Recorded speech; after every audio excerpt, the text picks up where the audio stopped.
Right, Eddie. A lot of people know you as War and Weakness. Tell us a little hmm bit about yourself so we know who you are. Okay, so basically, I used to be a very like a normal nine to fiver. No offense to nine to fivers, nothing wrong with that. But I had a corporate job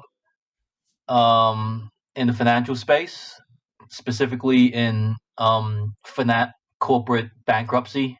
I guess is what you would call it in other countries. In Australia, where I'm from, it's called insolvency. So I was in that world for about like not long, 5, 6 years, something like that. Um, I went to business school and everything, very just sort of like normal life. Um, like my dream when I was going through business school was to get a very prestigious job, on Wall Street and at one of the big banks. Like that was my dream. Seriously, that was like Yeah, my entire life. yeah, And then I started working because when I was in university, all I wanted to do was make money and get like a really cool job, so my friends and my family would be proud of me. yeah. And I got a job working at one of the top one of the big four accounting firms. And it was cool. Like for the first 6 months, I felt like I was at the top of the world, really, because that had been my goal for like my entire university time. But what I quickly realized after about 6 to 12 months at the office was the same issue I had when I was in school. I don't like authority. I don't like being told what to do. And I felt, and I'm exaggerating here, I guess, but I felt being in the office environment to a certain degree, you are treated like a child. Like there's rules, there's regulations. You can't just like, you know, offend people. You can't just like if you don't get along with the guy in the next cubicle, you can't just like be out there. You have to be cognizant of the fact that you're in a work environment, you're in a team environment. It's essentially like the playground, and Yeah. people play games to sort of like climb that ladder, if that makes sense. Like Yeah, for yeah, example, like the first, no, sorry, this it was either the first or second salary review I had. I was very proud because I had billed all these hours. I had made my firm a lot of money, and the one criticism they had for me was that, oh, you're not getting along with all the other bosses in your department. You need to do a better job of that. And that really angered me because I was like, well, I've literally made you guys hundreds of thousands of dollars with the time I've spent and on this with a crappy fixed salary. And the one criticism you have is that I'm not making enough small chat in the coffee room. Like literally, yeah, that's what they said. They said, "Oh, when you're in the coffee room, try and go talk to her and just be nice because she's a big boss in that department, and she's not getting a feel that you're part of the team." And I was like, "Why does that even matter?" So all those little things started to hit me, and I went on a little holiday in Malaysia, and I met this like hippie basically who had the complete opposite path of me. Instead of going to university, he had like sold his car and went to Taiwan with his girlfriend to teach English, and then they volunteered at a hospital, and it just seemed like such an adventurous life. yeah, And so I had a plan um, to basically, so like when you become an accountant in Australia, you have to go through what's called the Chartered Accountant Institute. It's yeah. kind of like It's what like they call the the bar. CPA. Yeah, Yeah, it's the like the bar bar for for accountants. lawyers, but it's for accountants, and it's a very difficult qualification. But the cool thing about the firm I worked at was if you if you um if you complete the certification with the firm and you stay for 12 more months after you complete it, they pay for everything. And it's a very expensive certification. So I thought, all right, I'm going to do 12 months after I finish and I'm going to quit. And I'm going to go travel for like 6 months and then I'll come back, you know. Well, I did exactly that. Like on the literally as soon as 12 months was up, I handed in my resignation letter and I went and I bought a 12-month ticket to go around the world with the plan on to like at the end of the 12 months, move to London or move to New York or one of the financial centers of the world. Uh-huh. But like basically 6 months into that trip, I basically just became like a full-on hippie, and I was very, very anti-corporate, you know, anti doing it the normal way. Yeah. You And realized the amount of freedom you had, and then you were like, why ever would I go back? exactly. So that was when I discovered online business. It was very new back then. Like there wasn't much in it. Um, When Back was that? then, this is about 2013 or something. Um, all the rage back then was building like niche blogs and trying to rank on Google and make money through affiliate Yeah. links. So like you would write a blog post reviewing an article, Yeah. and then someone, hoping someone would click that link and buy it through your link, and then you'd make some money. Yeah. So I tried doing that, and I failed miserably. I was doing a bunch of shit back then. I was like I was teaching English part time while doing the blogging thing. I also did some writing on Fiverr, which is just horrible. I can't believe I did that. I did that for like 3 months, and For then just $5 yesterday, for 100 words. dude, it was freaking brutal, man. Yeah, it was like write a 500-word article for $5, things like that. But I don't regret it because just doing that for a couple of months and seeing money come into my bank account without me having to leave the house Yeah. was an absolute like a light bulb in my head, because I know like today, we're in 2021. Online business it's a lot more common now. Back then, 2013, 2014, it was just not common, and especially to someone like me who was told, you have to go to university, you have to get a job. Like that's the only way you can make money, to get a real job in the real world. To be able to like make an income in the comfort of your home on the computer, it was just blowing to me. No. No. Yeah.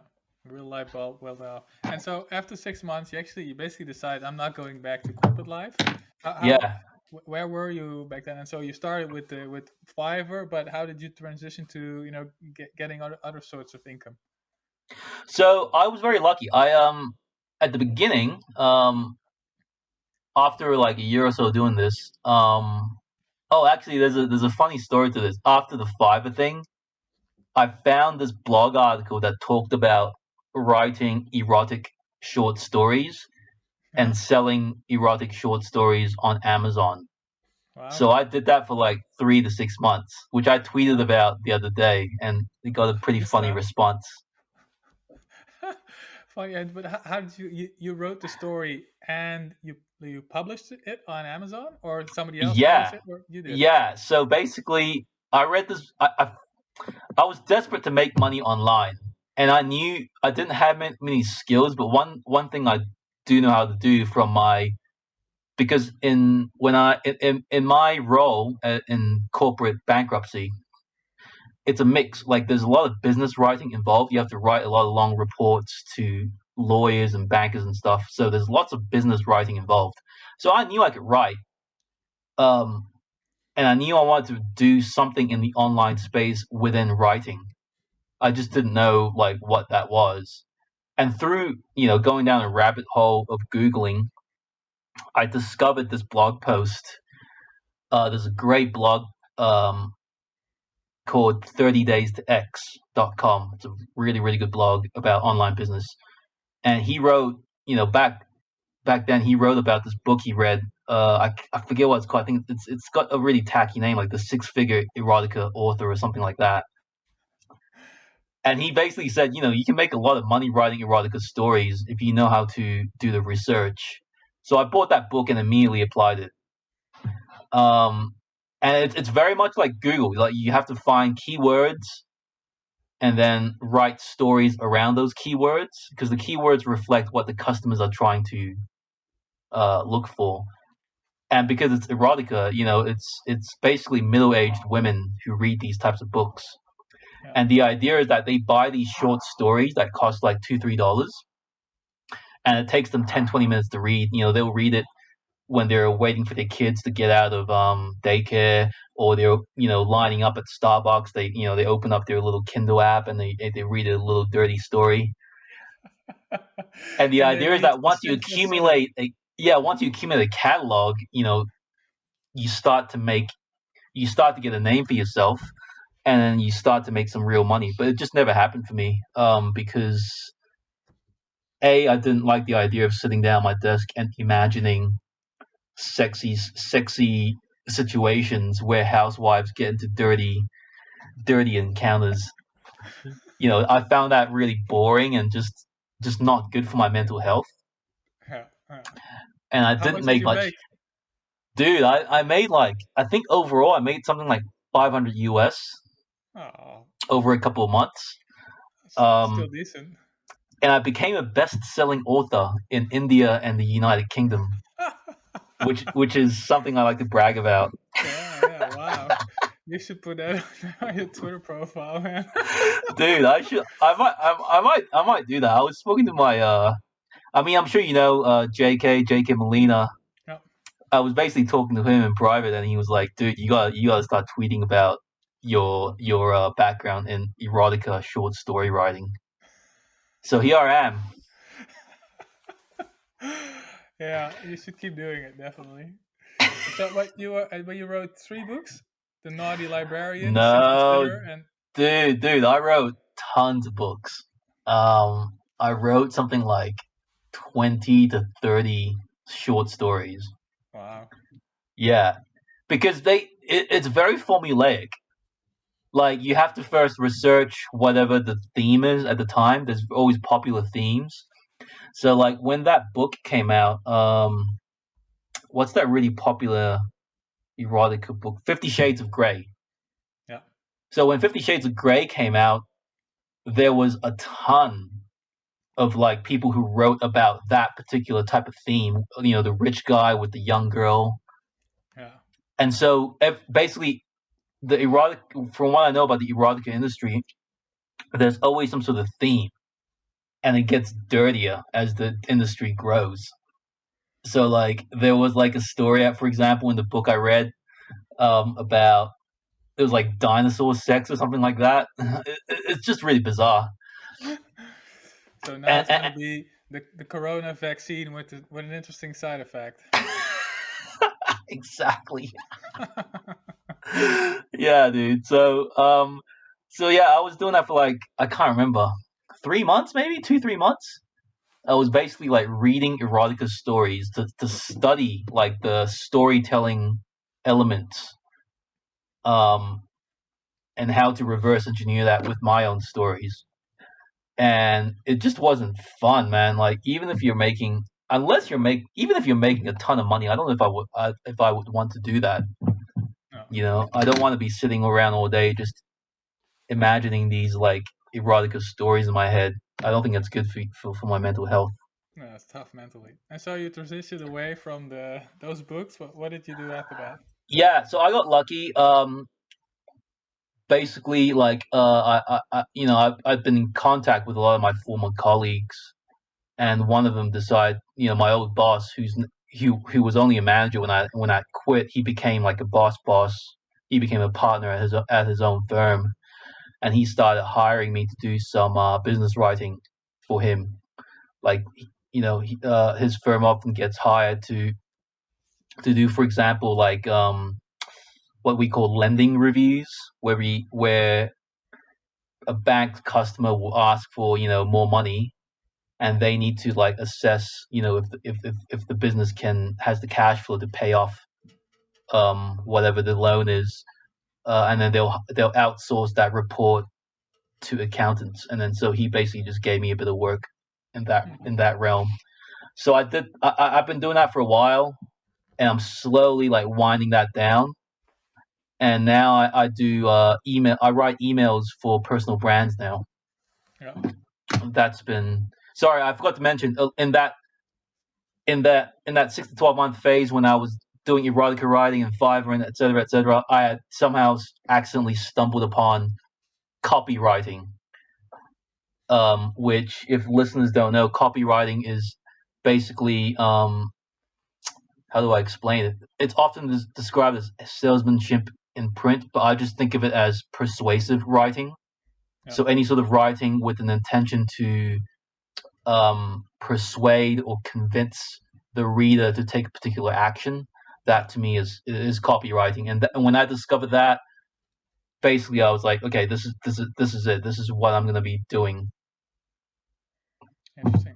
And so along the way, like in 2018, you started your Twitter account. Were you were you still doing the lending stuff? Yes, yeah. So that's what I was doing. I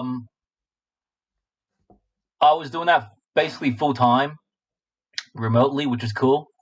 And then I discovered, who was it? Lawrence King. Lawrence had a Twitter growth product back then, and it was quite just launched. I think he's got like 40,000 followers now, but he only had a few, like 700 followers at the time. And so I got his product, and I discovered, there's a way where you can grow and monetize a social media account, in this case Twitter. And because I'm a word guy, I thought Twitter, I generally don't like social media, but Twitter is different. I thought, because, it's word based, you're writing and you're reading, I can handle that. Yeah. And yeah, Lawrence is like basically like, yeah, you can, build a business on Twitter, which still sounded crazy to me. So I thought, all right, the first challenge I need before I make any money from this is to actually grow an account. And that's when I opened up the, at War on Weakness handle. Why did you decide to create an Anon account? I don't know. If you met me in real life, you'd find that I'm a pretty like low key guy. Like I don't, I hate posting. For example, I hate taking selfies. I hate. I don't post photographs online really. And my girlfriend thinks I'm like I'm like this hateful guy because I don't like to smile and post on photographs. So I'm just very uncomfortable with the idea of like having my face and my name out there. It's really more of a like an irrational discomfort for me. Yeah. That's the only reason. I the last thing I would want is like, my auntie like accidentally finding my social media account. She's like, "What are you doing writing on this platform, Twitter, under the name of War and Weakness?" It just doesn't add up. What are you doing writing erotic stories? Exactly. Yeah, oh my god, my mom had read that tweet. Um, I don't even know where I would begin to explain it to her. You know, and also I liked the idea just with Anon. When you have an Anon account, it's weird. I don't know if any if Anon accounts will admit this, but to me, it's kind of like you're playing a certain character online. That's not to say you're not authentic. You can be authentic, but there is a degree where you're playing a certain role, even if you're not intentionally doing it. I think because when maybe you say something really like edgy, right, and then your followers give you a lot of engagement. I think subliminally your brain is like likes that, and so it's gonna double down on that. Yeah. And then you start playing this character online, and there's something that's, I don't know, addictive about that. That's interesting. And I think a lot of Anon accounts don't really talk about that, but to me, that's definitely a bit of an appeal. Yeah, interesting. That's actually, I bought an Anon account like I don't know how long ago. It has like 74,000 followers or something like that. Okay. I actually also have that feeling that when I'm behind that account, I imagine being different, and I put a different hat on my head. Yeah, I like that analogy, putting a different hat. That's how I feel. Even though like, most of the tweets that I write like comes from like what I'm thinking and feeling at the time. It is real, but I don't know. I feel the the character online War and Weakness is just I see it as a separate person, yeah. almost. It's weird. Yeah, and I think it has the added benefit. I spoke to Create 24/7, Hmm. the art of creation, a while back, and he has this really tuned out. You know, really, his branding is like, I think, fantastic as an Yep. Anon account, and I think that's also what's appealing, I guess, to his audience, is that, you know, his profile picture, his profile, his tweets. It's all packaged so nicely that you just want to follow an account like that. I think that's really powerful of being an Anon account, and just being able to create like something in the heads of people. Yeah, yeah. And I think this debate will go on forever. I think, but there are people who think anon accounts are harder to grow than like a personal account. Um, I yeah, don't I think that's don't. true. No, you don't think that's true? No, I don't think that's true. Why do you I say that? Well, I think I don't think it's hard to grow, because, you know, you can probably be more outspoken and more provoking. You know, they'll get you more engagement and more followers. It's easier Yep. for you to choose like a direction and just, you know, fuck it if it doesn't work. But Yeah. what is harder is, I think, to get people to buy something from you. You know, I've tried with that other account of mine to get people Mm, to buy stuff, and that just does not work. Well, not as good as I hoped, at least. So yeah, this. yeah, I can see that. I think it's because it's harder to build trust as an anon account, Yeah, right? And I think also it's it people follow you based on your ideas. Whereas when you're a personal account, you have your face out there and you start expressing parts of your personality. Um, it just builds it. It just creates an extra layer of authenticity that people really connect with. yeah, But you can do that too as an add-on account. Like you can tweet about um, a certain part of your personality. Like for example, if you follow, I mean, he's not anon, but Jose Rosado. If you follow him, there's like a little. It's like a little inside joke with his followers. He loves mangoes. yeah, It's kind of like part of his brand, right? yeah, Um, and you can easily just do that as an anon account. You can talk about a particular topic and just keep talking about that topic, and eventually your followers will be drawn to that. yeah. Yeah, yeah, exactly. Funny. Did you transitioned from an Anon account to like the real Eddie? Hmm. What why did you do that? Why did you make that jump? So it's related to what we were just talking about a few minutes ago about when you're playing that character, right? And I think because I had been writing for 12 months through the War on Weakness account, like I just wanted to be close to my followers, I guess, in a way. So, um, because when you're writing every day, it is hard, even though you, like I said, you are in a sense a character. It's hard to separate that character from who you are. Because I like to think that the tweets I write, they are authentic. They are reflections, from my life experience and from things I read and so forth. So by I think removing that layer where I had the Kurt Russell picture and putting my real Yeah, face out there, it helped me. It helped me refine like my thoughts and my writings. yeah. And back then, that was, I don't know, 6 months ago, maybe longer.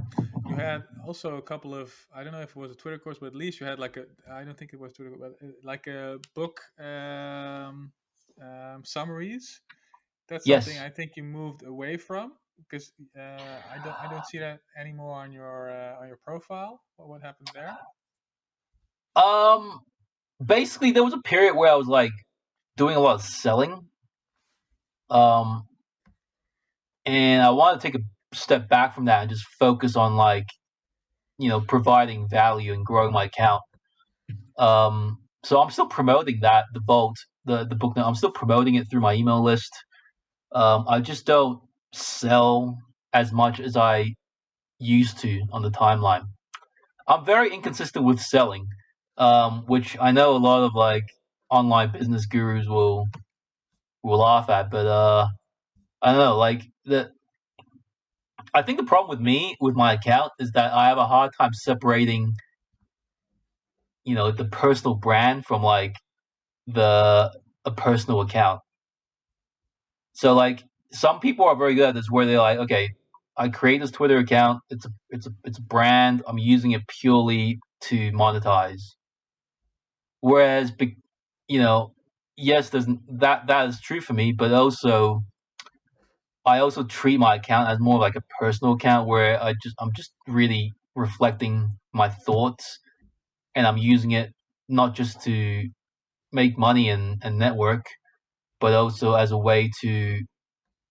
personal way for me, um, to express myself and to just get deal with all the various thoughts that I have floating in my head. It's a way for me to write those thoughts down and get it out there and off my chest. Yeah. And was it also because you moved to like a more high ticket item, like the email writing is like it's like Yeah, $1,000? yeah. So I definitely want to start, promoting myself as the email guy. Um, so there's definitely gonna be a change in the content I'm gonna be putting out, rather than just self development stuff, which is what I'm personally like to talk about. I'm gonna start putting out content that attracts my ideal client, which is, by the way, that's a really good tip for people who are trying to sell a high ticket service on Twitter. You want to make sure that you're having a balance of content that you're putting out there. Yeah, yeah, not just selling.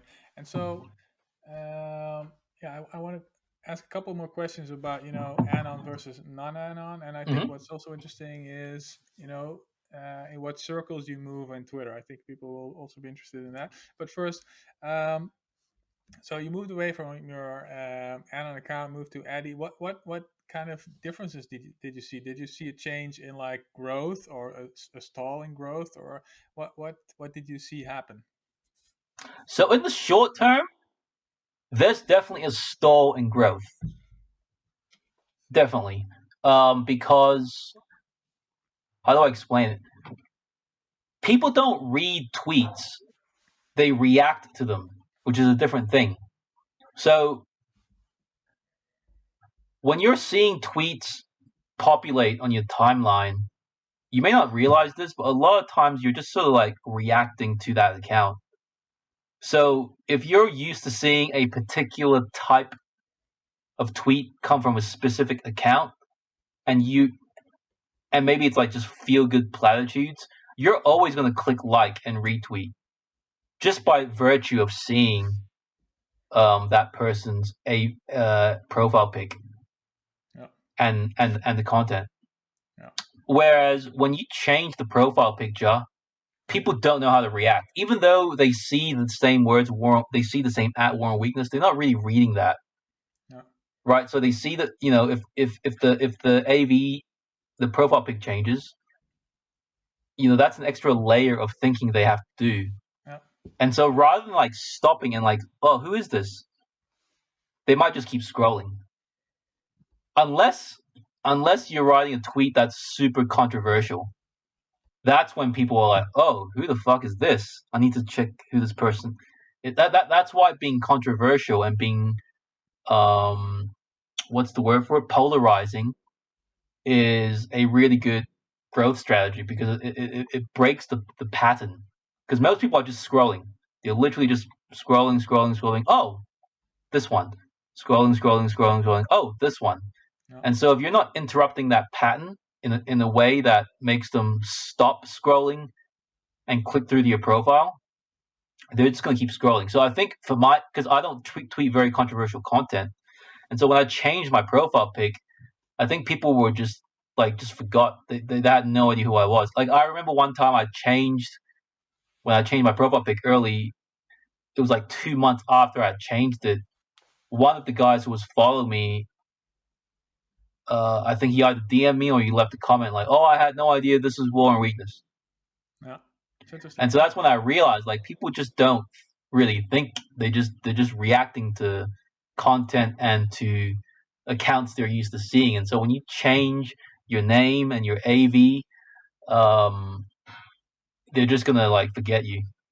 Yeah, yeah, it's interesting. I think, yeah, what I've seen happen when people change their profile picture is that you just, yeah, you don't know who this is. So either you just keep scrolling, you don't know who is this on my timeline, I don't know him, or you Yep. really have to investigate again. I know Jose changed this profile picture, you did. I know Wise Connector did, and every time people change their profile pic, you have to recalibrate, and it's also really a mindset thing. You have to rethink, who is this guy, and it's really also branding, because like Yep. your old like movie star guy, that was just, you had it had a certain feeling to it. Yes. You get a certain response to that profile picture connected to what you were tweeting, so that was Yep. really, it was like a symbiosis between the two, and then you have to recalibrate when people change their profile pic. Then you think, oh, okay, it's just a different vibe, even though you tweet like the same. Yeah. Recalibrate is probably the perfect word to capture that. You're 100% right. And I think, and I'm just guessing here, but when I had just War and Weakness and that profile pic of Kurt Russell is the actor you're thinking of, and it's not just Kurt Russell. It's his character from the movie Escape from New York. And the character's name is Snake Plissken, and Snake Plissken was kind of like this real, like badass, like lone warrior guy. And I think that was just more consistent with the word War and Weakness. Yeah. Whereas now, like people see my face and I don't look like a dangerous guy. I'm very low key. You know what I mean? Yeah. And especially with the pick right now, it doesn't scream like lone warrior, and More so intellectual. it's more intellectual. I think I like to think so anyway. And like you said, it's a pattern interrupt, and it forces people to recalibrate and readjust to your new brand. Yeah. I mean, it's like if Apple changed their symbol tomorrow, it would confuse the shit out of everyone. Yeah. Like if they just put like I don't know a different color apple as their symbol, it would just confuse the shit out of people. So that's what we do when you change your profile pic and you change your name on Twitter. It's kind of like a mini version of that. Yeah. Yeah, it's true. It's true. And so you saw like a stall in growth for like a while, and then what happened? Yeah, for a couple months, like I was getting really, really bad engagement, because I switched, and to confuse people even more, I just kept changing it. Like I just kept. Yeah. Yeah. That's how I am. I don't know. I kept changing the picture. You were I had testing. I had, I had a different picture of myself initially, and it was very like it was a photo I took from my phone, and so the quality wasn't very good. And I found this old picture like that a photographer friend of mine had taken of me, and I decided to put that up. And so I went through like 4 or 5 different changes. There was like a 2 week period where I instead of Kurt Russell, I had a photo of Ryu from Street Fighter, um, as my profile pic, and that confused people. And I've just been going through various reiterations of my profile. Yeah. Yeah. And did you see also changes in growth based on what profile picture you used? I have to be honest, the best growth I've ever had was when I was Kurt Russell. Yeah. It's But the funny. thing is, like I said, my goals have changed. Like my initial goal when I started the account, I didn't really think about it. Right, I just wanted to get a ton of followers. That's how people are when you're new on Twitter. You're like, oh, I just want to get as many followers as possible. Now I don't really care as much because my goal is to get more clients for my copywriting business, and it doesn't matter. You don't need hundreds of thousands of followers to do that. You just need a handful of people you can help. Yeah. Um, but at the same time, I also like as I said, I also enjoy writing about self development. You know, from a personal standpoint. So that and you know when you talk about self development, you're going to grow very quickly because that's a very broad topic that a lot of Twitter users cling to. Yeah, yeah. And if you would do it, you could do it all over. Would you again start like a Anon account and then switch to like a normal version, or how would you do it? That's a great question. Um, I think it depends on what I was trying to do. Like if my initial goal at the onset was just to sell high ticket services, no, I wouldn't go Anon. I would stick to a personal account because it's easier to build trust and credibility that way. And I wouldn't even go for follower growth. I would just pick a very targeted niche and just engage with that niche, and that's all I would do. But if my goal is to build a more sort of like semi passive income source where I'm just using the account to sell digital products like Gumroad products, No. I would go Anon and I would shamelessly write engagement friendly tweets. Because it works. It works. But like I said before, hinted to you before, I have a hard time separating my account from like my personal thoughts, and I know a lot of people don't have this problem. Like they'll just gladly use their account to post whatever content that gets engagement. No, no, it's interesting. Cool. And so the other thing I wanted to talk to you about is in what circles you move and how you get into those circles, because I know you're on Wiz of Ecoms, Utopia? Utopia, yeah, and you can actually, you can book your email writing Yes. via Utopia. You also have, I don't know how it exactly works, but you're at least you're you help like Art of Creation in his new masterclass community.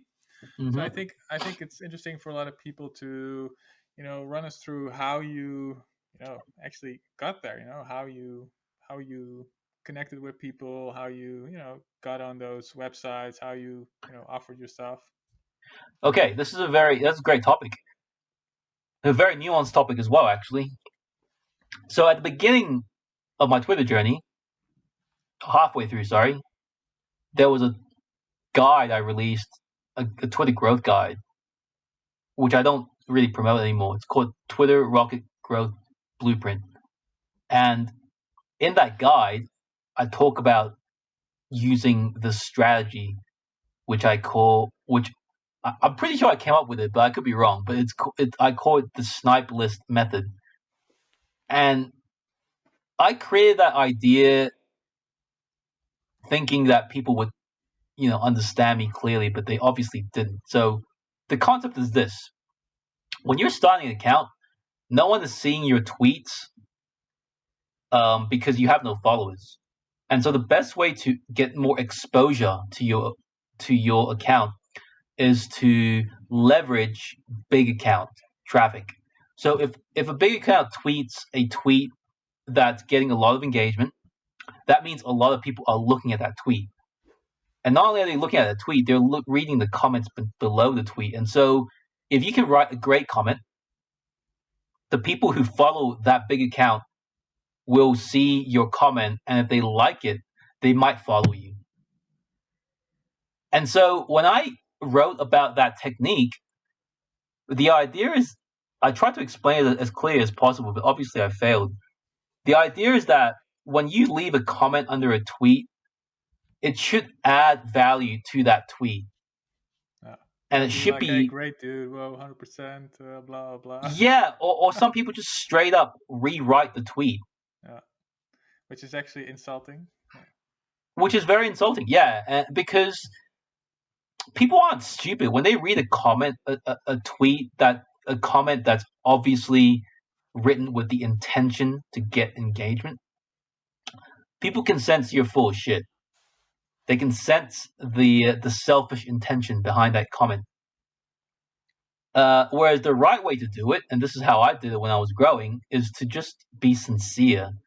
If there's a tweet that you can't add value to, it's just a perfect tweet, don't fucking say anything, okay?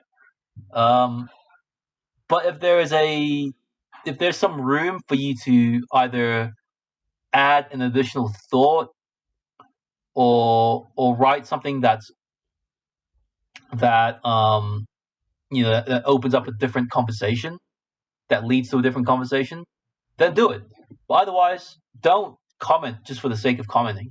Like, actually do it in a way where you're try and have a conversation with that tweet.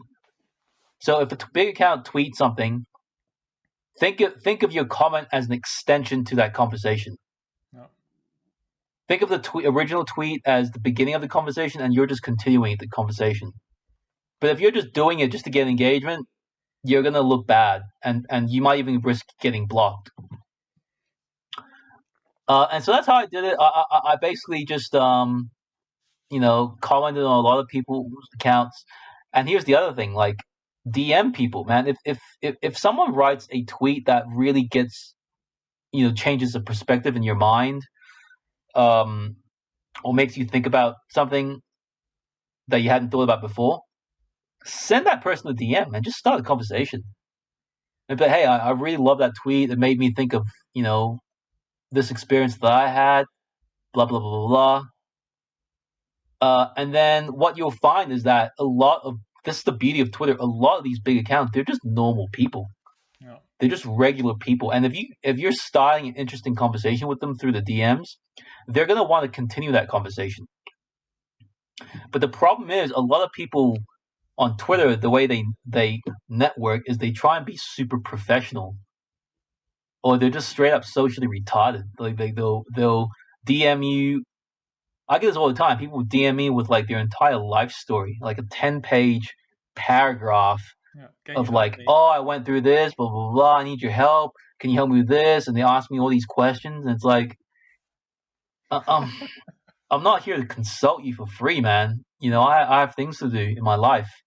But if you just start a conversation, and it's a conversation that you're both getting value of, that conversation could last for hours. That's happened to me before, where I just, another account DM me or I DM them, and we're just having a conversation, like we just started talking at a coffee shop, a real life conversation with no agenda whatsoever.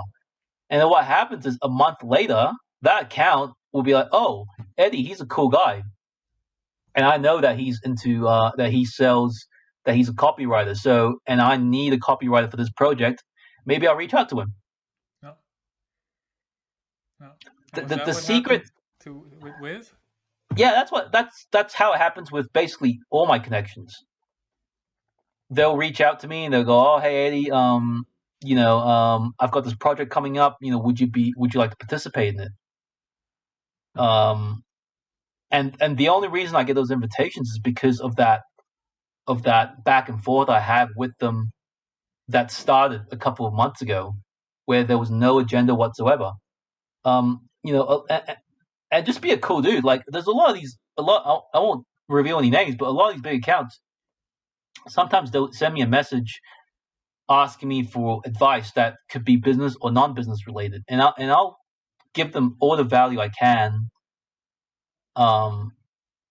Just because I believe in karma. Like, I do believe on Twitter, you have to believe in karma. Like, if you give out value and you're known as a guy who's helpful and useful, trust me, it's going to come back to you.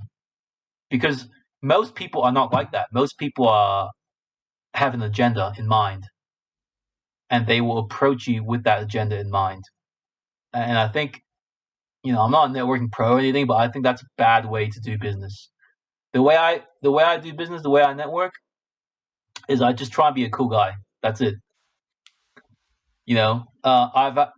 This has happened to me at least 5 times, where I've just started a conversation with someone because I thought we had something in common, and then a couple months later, we're working on the project together. No, no. It's a good one. It's a good one. I can And think so of at least 3 or 4 opportunities that's happened that way. nice.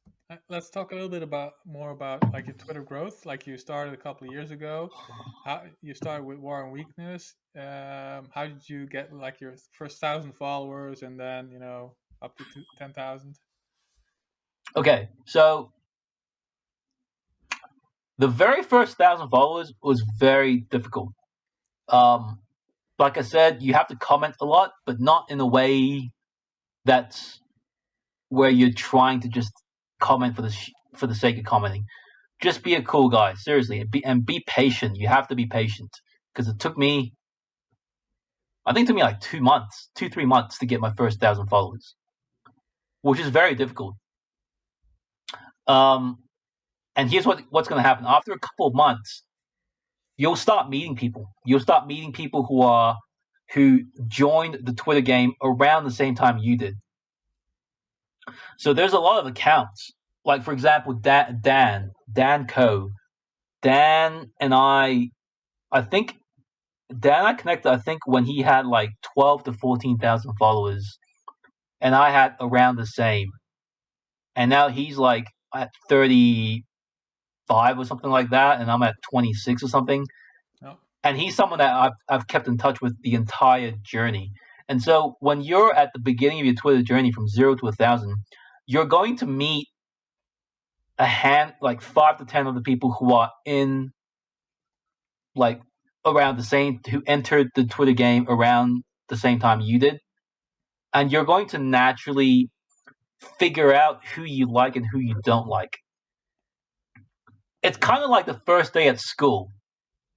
You've seen this a lot in movies where the new kid at school, he brings in a tray of food and he looks around and there's like 20 tables. There's like the cool kids, the nerds, the popular girls, and he's trying to see where he fits in that environment.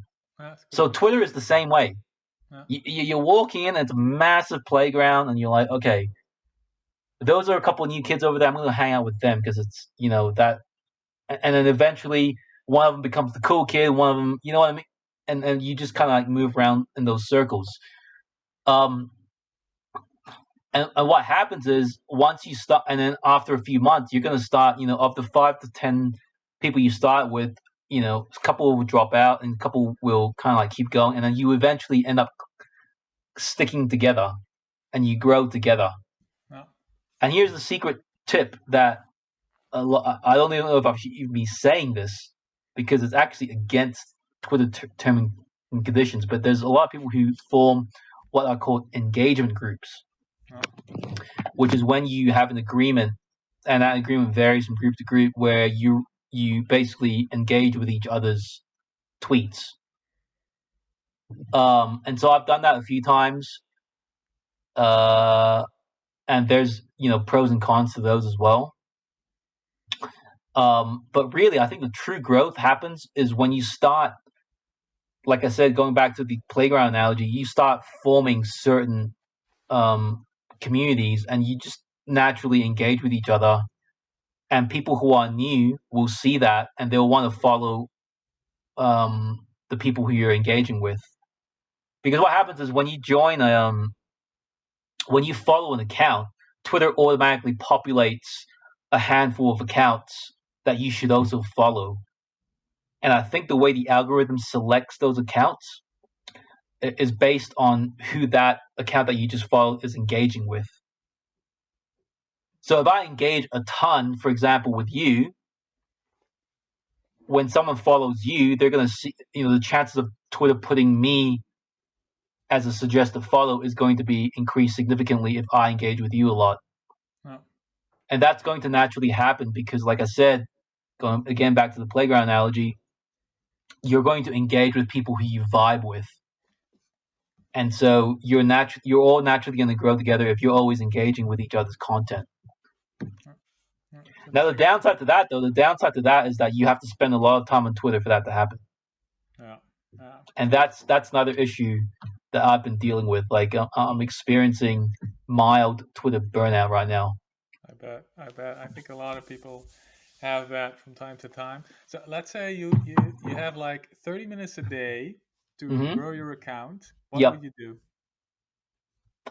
Um, from scratch. If you're starting from scratch, from scratch?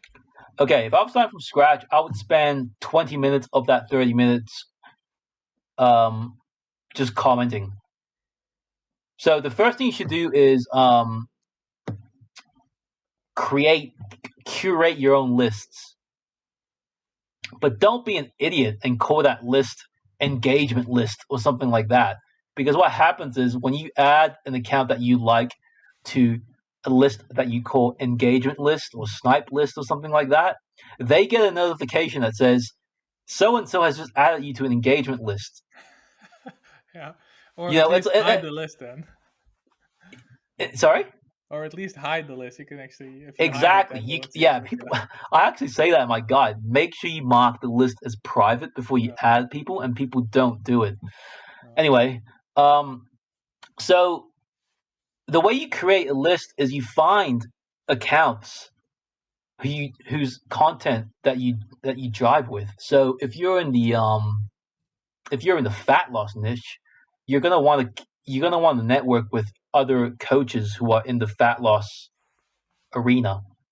Yeah. And my advice for that is just add people whose content that you like. Don't overthink it. Just if you like the person's content, you're getting a good vibe from that person, add them to the list and read their tweets. Just with no intention, just read their tweets. And if there is a particular tweet that jumps out at you that you want to start a conversation around, leave a comment. But do it in a natural and organic way, and people will start to follow you. You just have to be patient and do it every day for 30 minutes. So you asked me 30 minutes. So I would spend 20 minutes commenting and 10 minutes writing a few tweets, and that's it. Okay. Okay. And then, It's once you have a couple of followers and once a couple of tweets resonate with you, start DMing people and build relationships. yeah. I think a DM should be. And again, I'm not like the pro at networking, but the way I do it is just I only reach out DM people who I think I'm gonna like in real life. Like I don't do it just because I want to sell them something or just because I want to sign them on as a client. Um, I might be ignorant for this, but I like to do business with people who I like Mm-hmm. because I know from my experience in the office, the one thing I hate about the office I told you is because I was basically told you have to like people who you don't like, Yeah. Yeah. Yeah. Let's not do and that. I didn't want to do that. So, now that I'm working my own, like, why would I want to do that in my own business? Yeah. And so I think, yeah, when you're, there's no right or wrong time to DM someone. If you feel that you can add, if you can feel you, if you feel that there's a conversation to be started, start that conversation. I'll give you a little example. Uh, one of the biggest accounts in our space is Writing to Riches, formerly Charles Miller. Yeah. When Charles had I think, he didn't have as many. He had like 5 to 10,000 followers or something like that. I sent him a DM, and I only had a few hundred followers back then because he had a typo on his website. And I sent him a DM saying, "Oh, I love your stuff. Just wanted to point out there's this little typo on your website you might want to fix." That's it. I didn't say anything more. And he sent back a message saying, "Oh, I really, really appreciate that. I just started following you." And then we began a relationship that way, and then we became friends, and then and we've been supporting each other's stuff ever since. And that all started because I just saw a typo and wanted to help him out. That's it. I didn't ask him for anything. I didn't ask him for advice. I didn't ask him, to help me out with my Twitter growth. Nothing like that. I just literally said, "Here's a typo. You want to fix it," and that's it. And he was really grateful that some stranger on the internet cared about him enough to reach out to him and point out a little typo. Yeah, that's cool. That's cool. And I've done that several times. Like sometimes, being a copywriter, like I get a bit of an itch when I see someone with really, really poor copy or with something that's obviously wrong. Like if I like that person, I'll send them a DM and say, "Oh, you should think about doing this because it might lead to this." And they're always super grateful for the advice. And sometimes it leads to more work, and sometimes it doesn't. And if it doesn't, it's okay. Because like I said, Twitter karma is real. Like if you're just being valuable, people will talk about. That's the other thing. Like people on Twitter gossip, man. If you have a good reputation and you treat, let's say I treat this particular account very well, then he starts having a conversation with another account, and then they're like, "Oh, what do you think of that Eddy guy?" Now, if I talk a lot of shit in the DMs, then I'm gonna get a bad reputation, right? Yeah. And they're gonna start talking about me because Twitter is like it's a big world, but it's also a small world. Especially if you're in like so-called money Twitter, it's a very small community. People talk. Yeah. Funny. So don't when you're DMing people, keep in mind that people like can screen cap that. Yeah. And they will.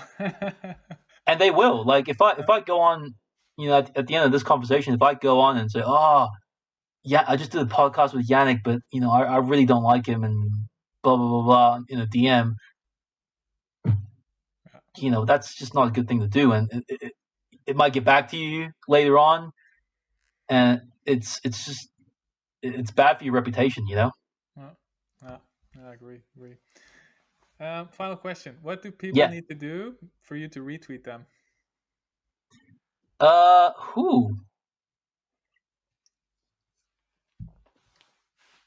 do I think of retweets? I think, and I'm sorry, this is a very, very broad answer, but really, anything that makes me think about something that I hadn't, in a way I hadn't thought about before. Anything that gives me, for me, the way I retweet is based on perspective changes. So it could be the exact same platitude, but it's written in a way that makes me think of it from a different angle. I'll retweet it. And that's just not for people who comment under my tweets. That's just for tweets that I see on the timeline. Yeah. So for me, it's perspective change. Other people have different theories about this. They think, people retweet things that make them look good. So like, if I retweet your tweet, it's because by virtue of me retweeting your tweet, it makes me look good. That's what people say. But to me personally, I retweet things that give me a change of perspective. Cool. Thank you, Eddy. This was a lot of fun. Where can people find you? Best way is on Twitter at War on Weakness. Give me a follow and come say hi.